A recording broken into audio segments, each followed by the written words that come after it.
Itu memang mayoritas arus bawah P3 menginginkan Mas Ganjar sebagai calon presiden. Partai Persatuan Pembangunan atau P3 resmi mengusung Ganjar Pranowo sebagai calon presiden pada Pilpres 2024.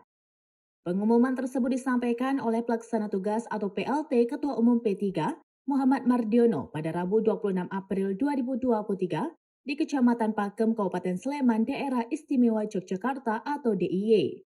Menurutnya, keputusan P3 ini berdasarkan hasil musyawarah dan diskusi yang mendalam. Sebagai informasi mengutip tribunjogja.com, sebelumnya Wakil Ketua Umum P3 Arsul Sani sempat berujar sosok Ganjar Pranowo mendapatkan dorongan paling kuat untuk diusung sebagai Capres 2024 oleh kader partainya. Sementara itu, Ketua Dewan Pimpinan Pusat atau DPP P3 Yunus Razak juga menyampaikan Ganjar banyak diusulkan sebagai Capres 2024 P3 dalam Rapimnas di Yogyakarta. Setelah mengumumkan Ganjar Pranowo sebagai Capres 2024, P3 akan melanjutkan acara Pasar untuk Rakyat tepat setelah kegiatan tersebut. Pasar Rakyat itu digelar di kediaman PLT Ketua Umum P3 Muhammad Mardiono di Kecamatan Pakem, Kabupaten Sleman, Daerah Istimewa Yogyakarta. Berdasarkan informasi dari tribunjogja.com, Pasar Rakyat akan dihadiri oleh masyarakat dan para pelaku usaha mikro kecil menengah atau UMKM.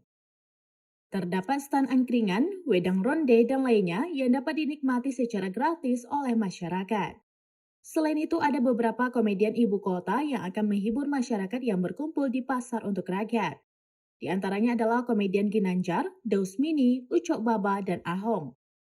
Ginanjar kepada wartawan pada Rabu 26 April 2023 mengatakan mereka ditugasi untuk menghibur pengunjung pasar rakyat yang akan digelar sore hari tepat setelah pengumuman baca pres P3.